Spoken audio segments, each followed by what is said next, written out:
तो आपने देखा किस तरीके से ऊंट कई बार पहाड़ के नीचे आ जाता है। और अब आपको दिखाता हूं और कहां क्या चल रहा है पॉलिटिक्स में।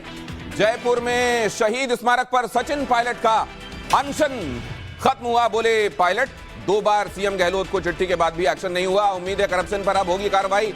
वहीं कांग्रेस प्रभारी रंधावा ने सचिन पायलट के अनशन को बताया पार्टी विरोधी गतिविधि।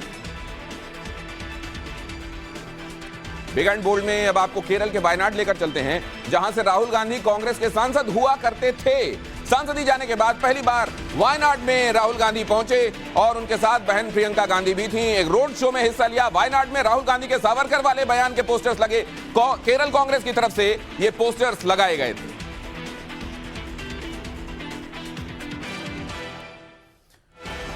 और अगली अहम खबर लालू परिवार से जुड़ी हुई है। आज लालू यादव के बेटे और बिहार के डिप्टी सीएम तेजस्वी यादव से फिर पूछताछ हुई। ईडी के सामने वो पेश हुए और लैंड फॉर जॉब स्कैम में उनसे पूछताछ हुई। 25 मार्च को सीबीआई पहले भी पूछताछ कर चुकी है। तो आप देख रहे हैं यहां डिप्टी सीएम बिहार के ईडी के सामने पेश होकर क्या नौकरियों के बदले जमीनें ली गई थी, इस बारे में ईडी के सामने अपना पक्ष रख रहे हैं।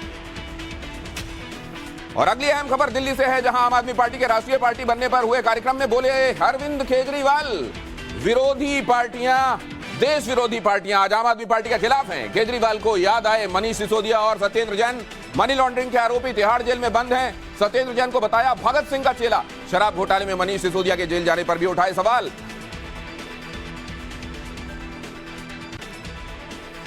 लेकिन अगर आम आदमी पार्टी राष्ट्रीय पार्टी बन गई है और तृणमूल कांग्रेस, नेशनलिस्ट कांग्रेस पार्टी, अगर सीपीआई अब नेशनल पार्टी नहीं रह गए तो असल में क्या फर्क पड़ेगा? बहुत जल्दी से आपको ये दिखाता हूं क्या फायदा मिलेगा उसे जो बनता है राष्ट्रीय पार्टी, और जाहिर है उनसे क्या चला गया जो अब राष्ट्रीय पार्टी नहीं रहे। आम आदमी पार्टी राष्ट्रीय पार्टी के फायदे, नेशनल पार्टी का पूरे देश में एक ही चुनाव चिन्ह हो सकता है। और क्या हो सकता है? नामांकन के वक्त उम्मीदवारी के लिए एक प्रस्तावक काफी होता है। चुनाव प्रचार के लिए 40 स्टार कैंपेनर्स तक मैदान में उतारे जा सकते हैं। ये लिमिट बढ़ जाती है। दिल्ली में पार्टी हेडक्वार्टर बनाने के लिए जमीन भी मिलती है और इसके अलावा दूरदर्शन में, आकाशवाणी पर चुनाव प्रचार के लिए अलग से डेडिकेटेड वक्त भी मिलता है। तो वो जो अब राष्ट्रीय पार्टी नहीं रह गए उनको ये फायदा नहीं मिलेगा। लेकिन इसके अलावा और कौन सी अहम खबरें हैं वो भी आपको बताता हूं। चुनाव आयोग ने आम आदमी पार्टी को दिल्ली, गोवा, पंजाब और गुजरात में चुनावी प्रदर्शन के आधार पर राष्ट्रीय पार्टी का दर्जा दिया है। अब ये अहम खबर देखिए, झारखंड के जमशेदपुर में रविवार की हिंसा के बाद अब प्रशासन एक्शन में है। बीती रात शहर के सड़कों पर प्रशासन का बुलडोजर गरजा। ये पूरी रिपोर्ट। तस्वीरें जमशेदपुर के शास्त्री नगर इलाके की हैं। सोमवार रात सड़क के दोनों ओर अतिक्रमण को बुलडोजर चलाकर ढहा दिया गया। अतिक्रमण हटाने पहुंची टीमों की मॉनिटरिंग के लिए डीसी और एसएसपी खुद मौके पर मौजूद रहे। हालांकि प्रशासन ने साफ किया कि बुलडोजर एक्शन पहले से लिया जाना तय था और इसका दंगों से कोई लेना देना नहीं। रिपोर्ट्स के मुताबिक जिस मंदिर पर पथराव के आरोप लगे उसके भी कुछ हिस्से पर बुलडोजर एक्शन हो सकता है। वहीं मंदिर और आसपास लगे भगवा झंडों को भी हटा दिया गया। स्थानीय लोगों का आरोप है कि प्रशासन गलत तरीके से मंदिर के हिस्सों को अतिक्रमण की जद में ला रहा है। और बिग एंड बोल्ड में अब बोल्ड तस्वीरों की तरफ आपको लिए चलता हूं। जरा देखिए ये बोल्ड तस्वीरें जो देती हैं बिग मैसेज, जहां पर अपने शहीदों के लिए कृतज्ञता का भाव हो। उस देश की तरफ कभी दुश्मन आंखें उठ नहीं सकती। और यही बात अंडरलाइन करने का काम अमित शाह ने आज नॉर्थ ईस्ट के अपने दूसरे दिन के दौरे के दौरान किया, जबकि उन्होंने शहीदों को श्रद्धांजलि दी। बिग एंड बोल्ड में यह खबर अरुणाचल प्रदेश से है। तस्वीरें यहां एलएसी के पास वॉलोंग पर वॉर मेमोरियल पर पहुंचकर गृह मंत्री अमित शाह ने शहीदों को याद किया। आज अमित शाह के अरुणाचल प्रदेश के दौरे का दूसरा दिन था।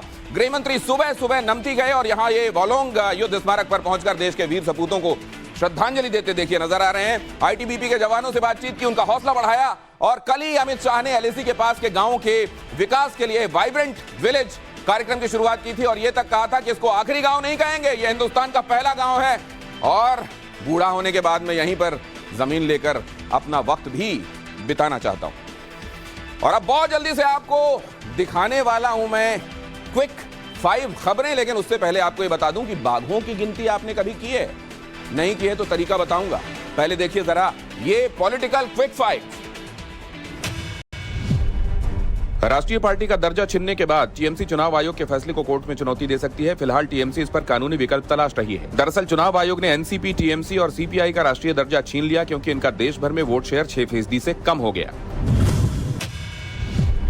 समाजवादी पार्टी के नेता अबू आजमी को इनकम टैक्स ने 160 करोड़ रुपए की टैक्स चोरी का नोटिस भेजा है। आरोप है कि उन्होंने बीते कुछ सालों में वाराणसी से मुंबई तक हवाला के जरिए 40 करोड़ रुपए रिसीव किए। आजमी को 20 अप्रैल को तलब किया गया। अडानी मुद्दे में नाम जोड़े जाने के बाद ज्योतिरादित्य सिंधिया ने राहुल गांधी पर पलटवार किया। उन्हें ट्रोल होने तक ही सीमित बताया। सिंधिया ने राहुल से ध्यान भटकाने के बजाय सवालों के जवाब देने के लिए कहा, पूछा क्या आप अपने आप को फर्स्ट क्लास नागरिक समझते हैं?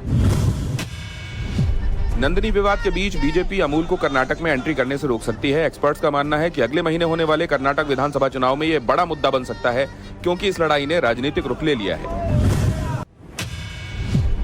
दिल्ली में गुटखा, पान मसाला और फ्लेवर्ड तंबाकू पर बैन लगा रहेगा। दिल्ली हाईकोर्ट ने तंबाकू, पान मसाला और इसी तरह के उत्पादों के प्रोडक्शन, डिस्ट्रीब्यूशन और मार्केटिंग के साथ साथ बिक्री पर भी रोक वाली अधिसूचना को बरकरार रखा है।